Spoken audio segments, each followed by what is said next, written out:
This Torah class is brought to you by TorahAnytime.com.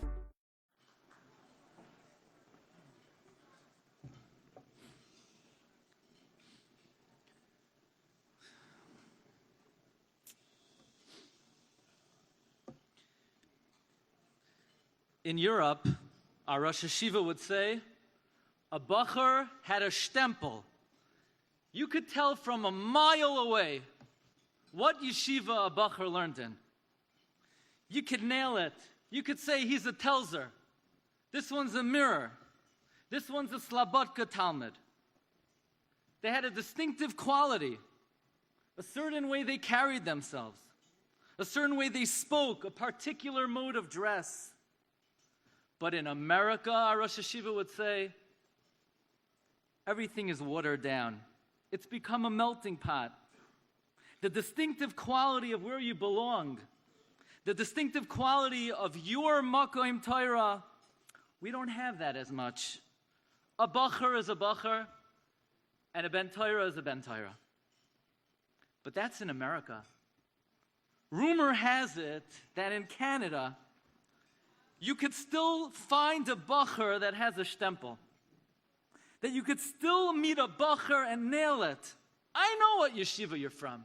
You don't have to tell me what yeshiva you're from. That if you see a bacher that's serious in his learning, but not too intense. If you see a bacher who's a Yirei Shamayim, but freilich and friendly. If you see a bacher who's a masmid, but about midos and about derech eretz, you could say, don't tell me what yeshiva you're from. You must learn in Yeshiva Gedolah of Montreal.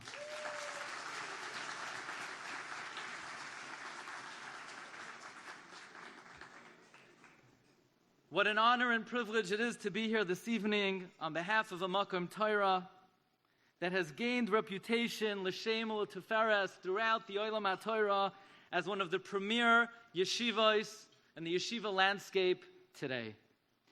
Bershus, Menahalim, Rabbi Kadosh, Rabbi Carmel, Bershus, Chasheva Rabbeim, who really are the heroes of this Makom Torah. Bershus, my gracious hosts, Reb David and Judy Rothschild, who are so devoted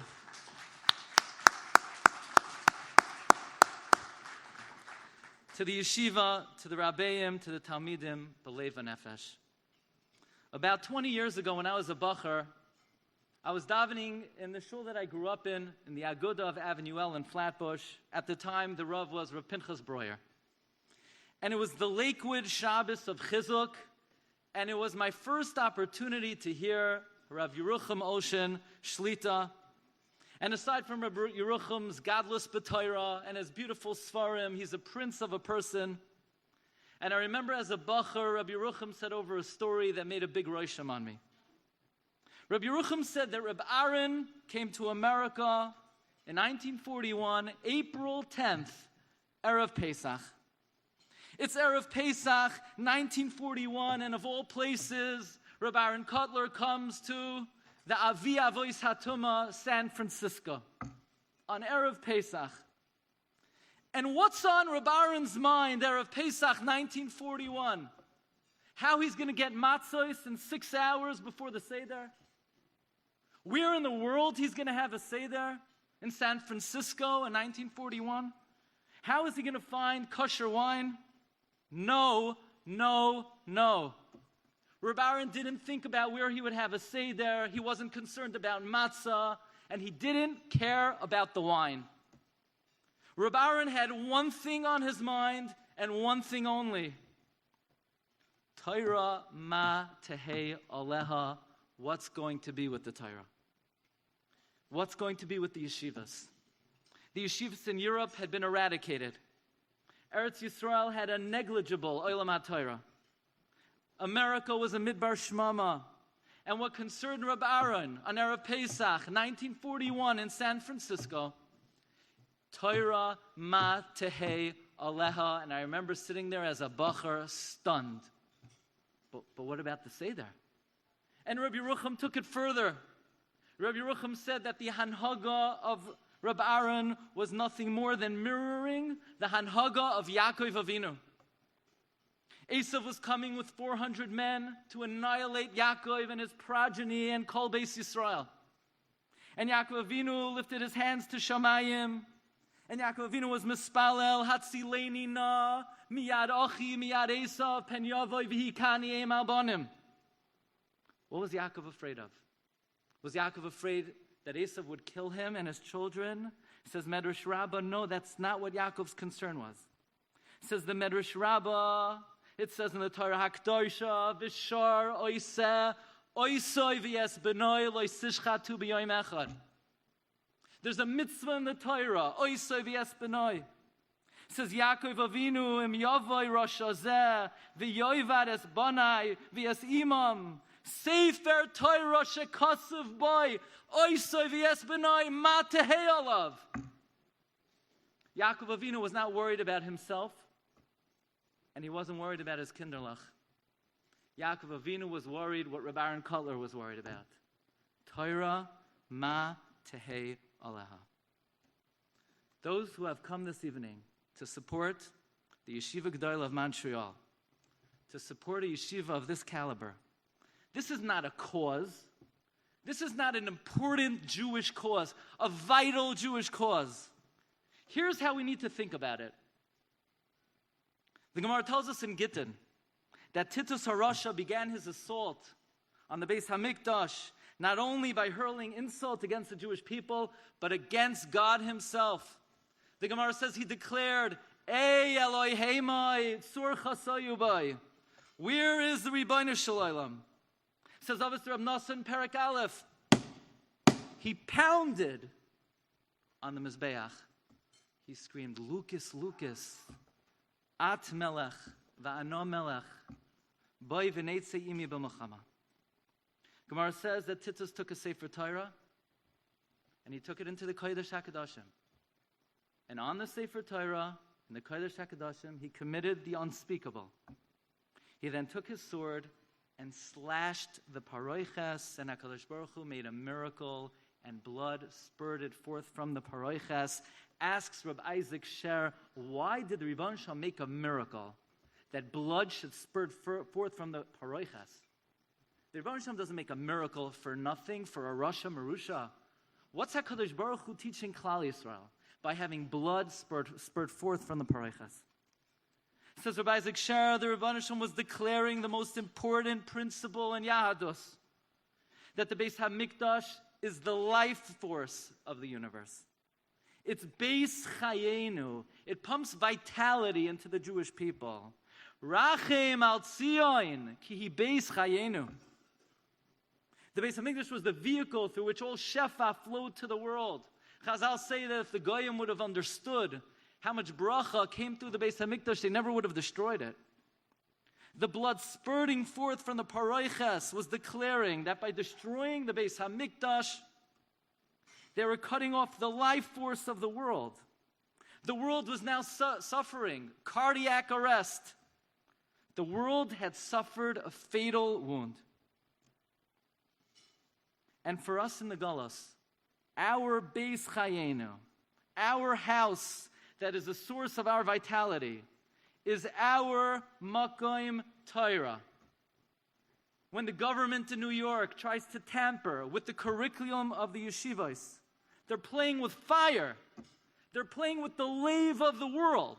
They're playing with a major artery of the world.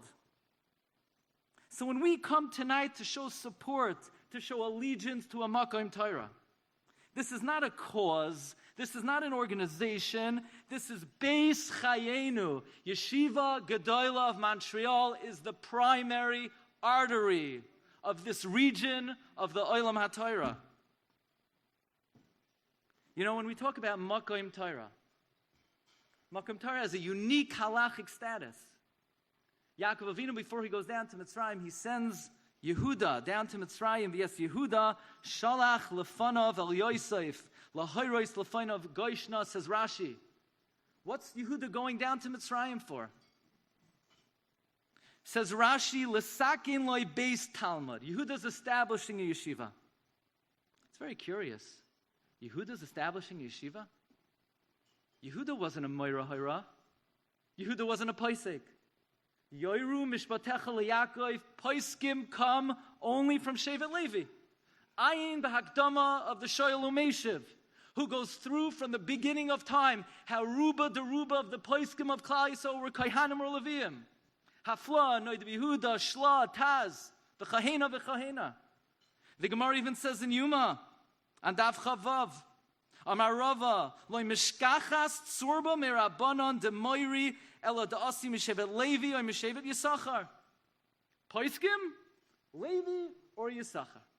Frak the Gemara, what about Shevet Yehuda? Says Gemara, Loi asuke shmaitza aliba de hilchasa. That's not his specialty. The Moira Hara do not come from Shevet Yehuda. So why would Yaakov send Yehuda to establish a base Hara when Yehuda is not a Moira Hara? Says Hagoyin Reb Tzvi Rotberg. Yaakov didn't send Yehuda down to Mitzrayim to be Moira Hara. He sent him down to Mitzrayim to be Misakin, a Makom of Hara. Where's the Makom of Hara? The Gemara in Zvachim says, Anun Gimel Amid Beis, Levin Yamin Amar, Yedid Hashem. The Beis HaMikdash rested in the Chelek of Binyamin, but Ritzua Nafka, a little strip of the Mikdash went out to Shevet Yehuda, and the Mizbeach rested b'Makom Yehuda.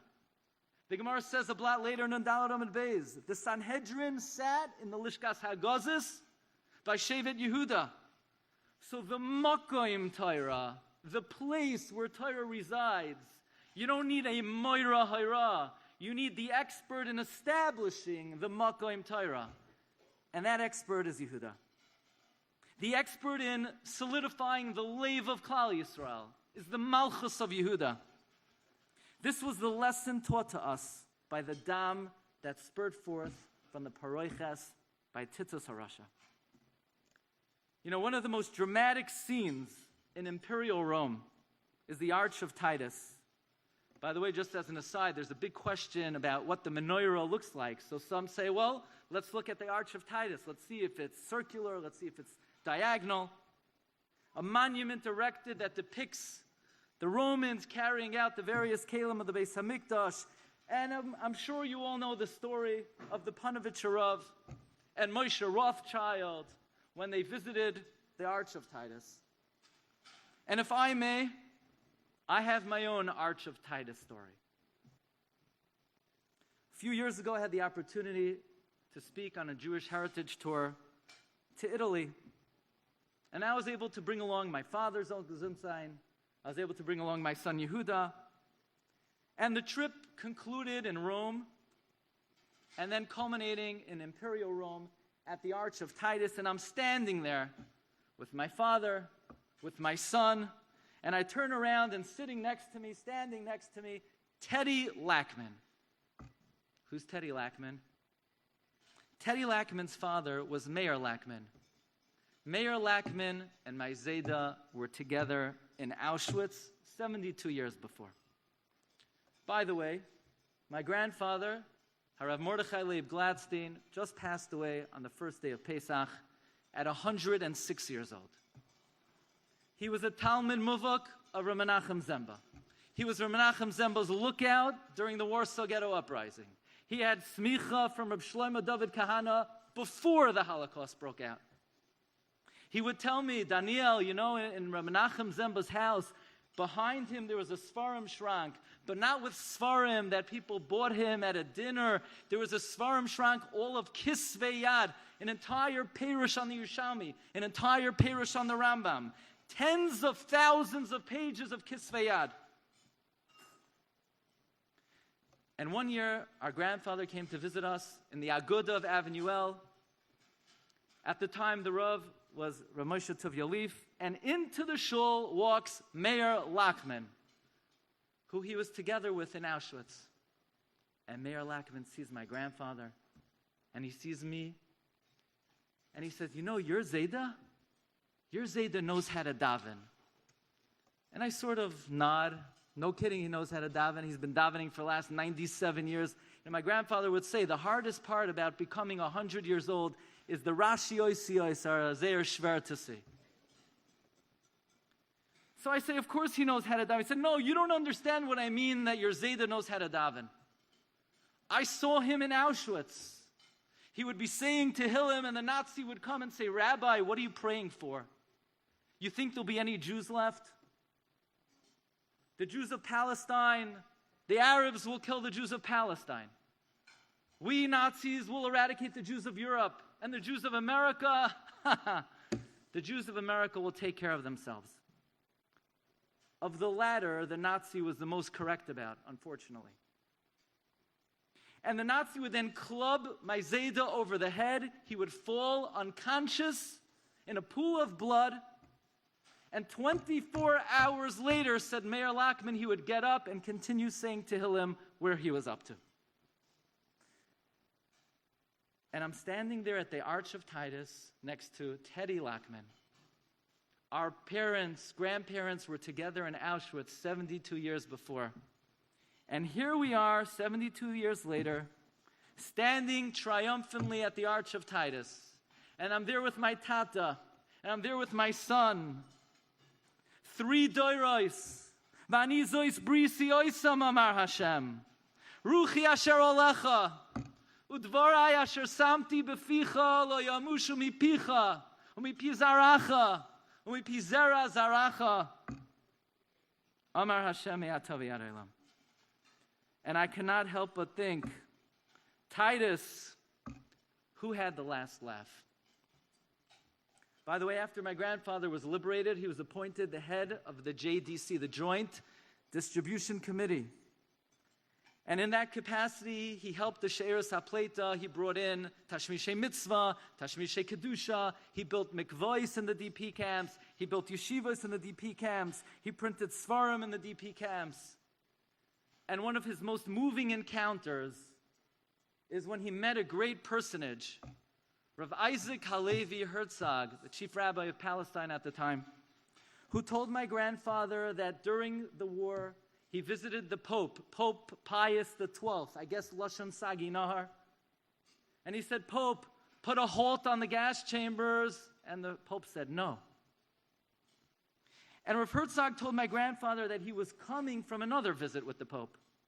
He had with him the list of thousands of names of boys and girls who were given to Christian families, monasteries, convents, who we didn't think we would ever see again, but now that many survivors survived, they wanted their children back, and the Pope would not return even a single child. This is a story my grandfather wrote about. This is a story I grew up with. And when I heard Rabbi Beryl Wein give a postscript to this story, it was particularly stirring to me. 1946, Rabbi Beryl Wein was 11 years old, and his father says, Beryl, come, we're going to the airport, Chicago Midway Airport. We're going to greet a great tzaddik. He said, which great tzaddik? There are no tzaddikim anymore. Tzaddikim? Yeah, there's still a tzaddik. He's coming to America, Rabbi Isaac Halevi Herzog. And Rabbi Herzog was a very aristocratic personality. He wore a shiny top hat. He had a silver cane. He carried a Tanakh in his hand. And he alit from the plane, and all the Rabbanim in Chicago and Skokie and all the Yeshiva Bachrim escorted Rav Herzog to the Yeshiva, where Rav Herzog gave a 45-minute pilpul in Yiddish. And when he was finished, he turns to the young boys in English. And Rav Herzog had been a rabbi in Dublin, so he spoke with a little bit of an Irish brogue.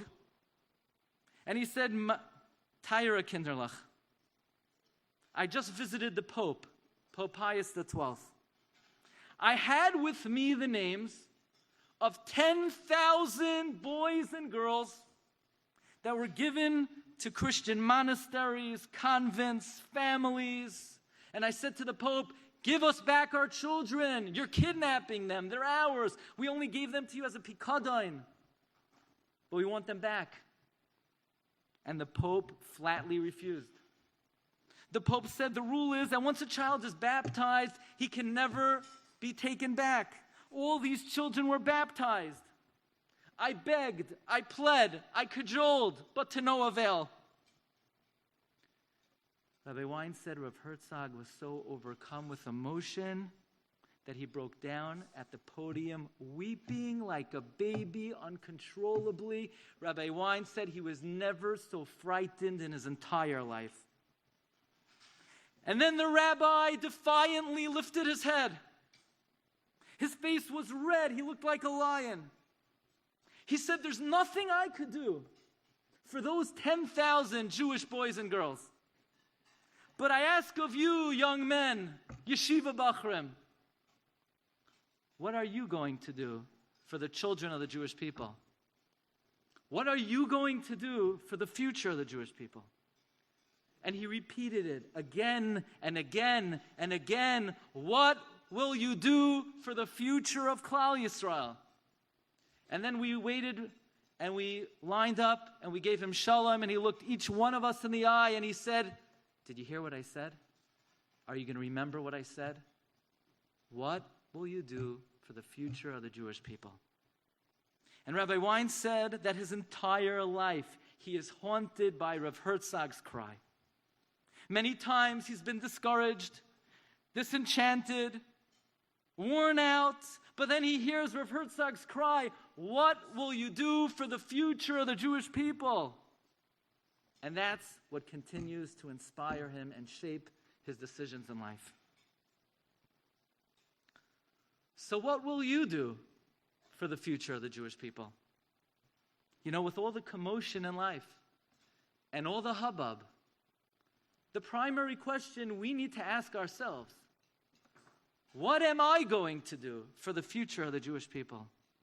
And you know what? Those of you who have come tonight are answering the call. What could you do for the future of the Jewish people?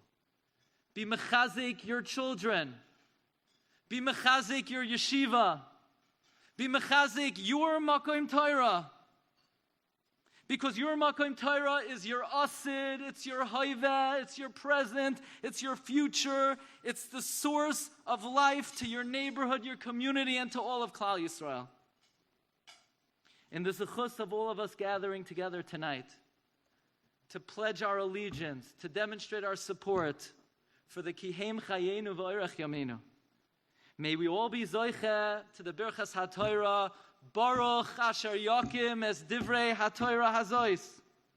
May we all be zoiche, Banim Uvnei Banim, Oiskim HaTorah V'Mitzvos, Zara Chaya V'Kayama, Zara Dila Yifsoik V'Dila Yivtoil, Mi Peskame Araisa, Ad Biaskoyel Tzedek, B'Mhera V'Yameinu. Amen. Thank you very much.